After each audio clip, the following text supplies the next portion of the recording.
The crisp autumn air clung to the dense forest as Tom adjusted the strap of his hunting rifle and continued down the narrow trail. The sun had barely begun to rise, casting a golden haze through the thinning canopy of oak and maple trees. He had walked this path for years, knowing every ridge, every clearing, and every sign of wildlife that passed through. But today something felt different. The usual morning silence was interrupted by a faint noise, a sound that made him pause mid-step. It wasn't the rustling of leaves or the distant call of a bird. It was something else.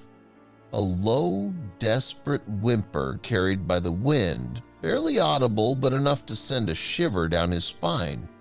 He turned his head, trying to pinpoint its origin.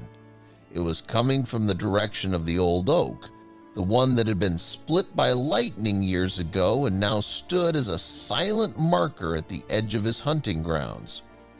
His grip on his rifle tightened as he stepped carefully through the underbrush, following the sound with growing unease.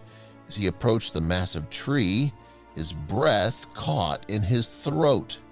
Tied to its thick trunk with a frayed length of rope was a dog. A German shepherd, its ribs showing through its matted fur, its eyes dull yet still filled with some flicker of life. The animal barely moved, only lifting its head slightly at the sight of him. The sight made Tom's stomach twist.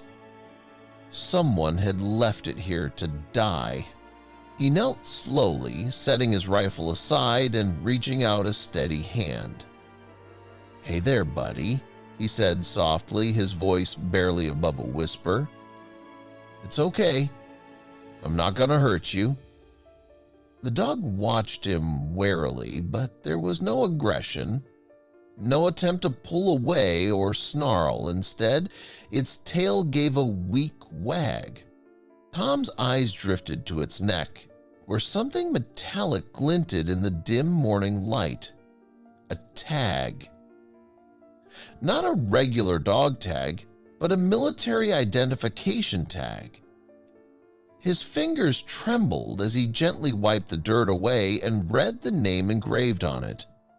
The moment he saw it, the air left his lungs. It was a name he knew, a name that sent him reeling back to another life, one he had tried to leave behind, Mike Sullivan. Tom's throat tightened as memories surged forward like a flood. He had served with Mike overseas, had spent years watching his back, surviving together in conditions few could imagine. But the last time they spoke, things had been different.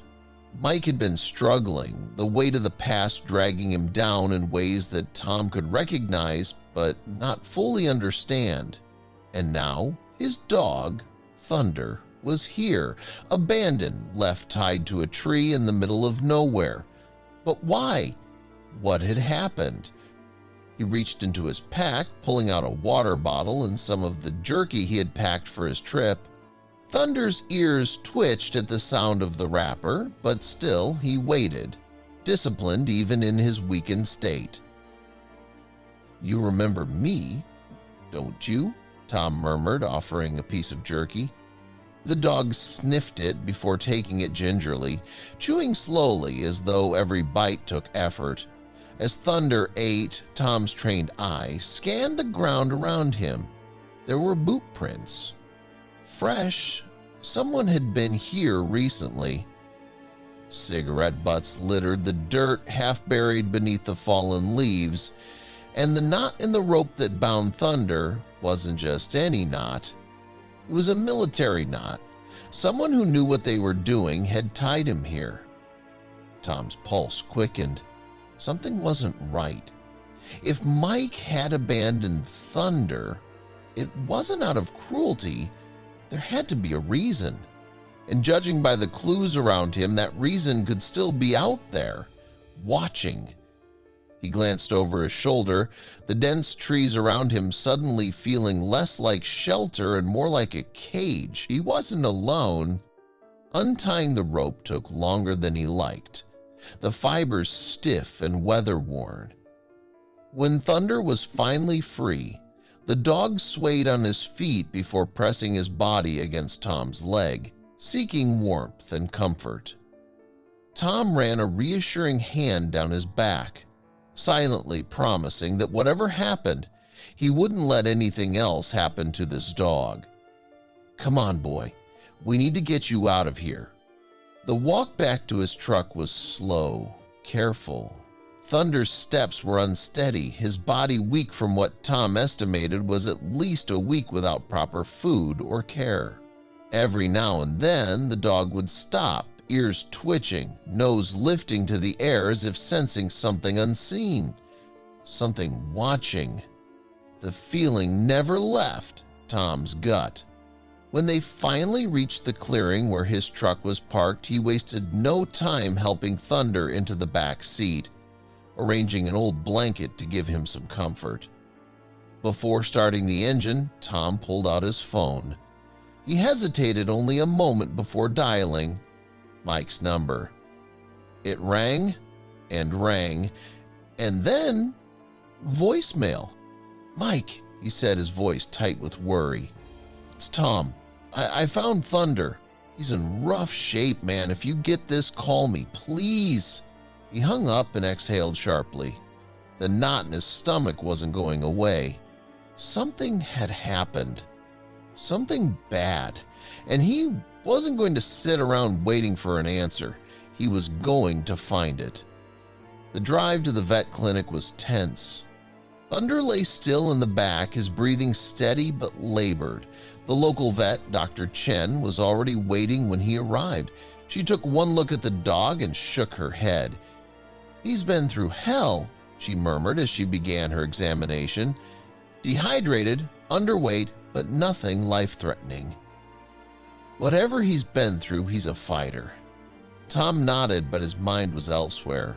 As Dr. Chen worked, he reached down to scratch behind Thunder's ears, feeling the stiff fur beneath his fingertips. That's when his fingers brushed against something hidden beneath the dog's collar, a small, folded piece of paper. His heart pounded as he carefully pulled it free and unfolded it.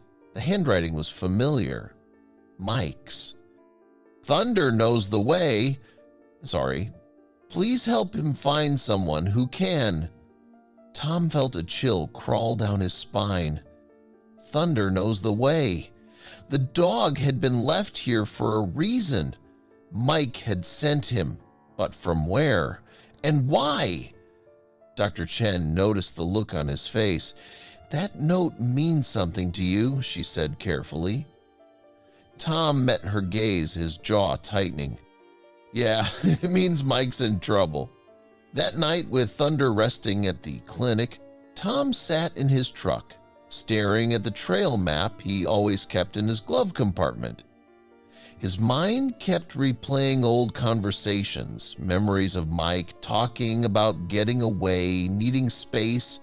He had mentioned a cabin, a place deep in the woods. Tom traced a path with his finger. If Thunder had been left here, it meant Mike couldn't take care of him anymore.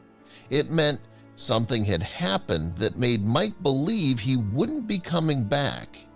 He picked up his phone and dialed another number, the sheriff. "Bob, it's Tom. I need your help. I think Mike's in trouble." There was a long pause before the sheriff spoke. "You tell me where we need to go." Tom exhaled. He wasn't a soldier anymore. Neither was Mike, but some things never changed. When one of their own was in danger, you didn't wait.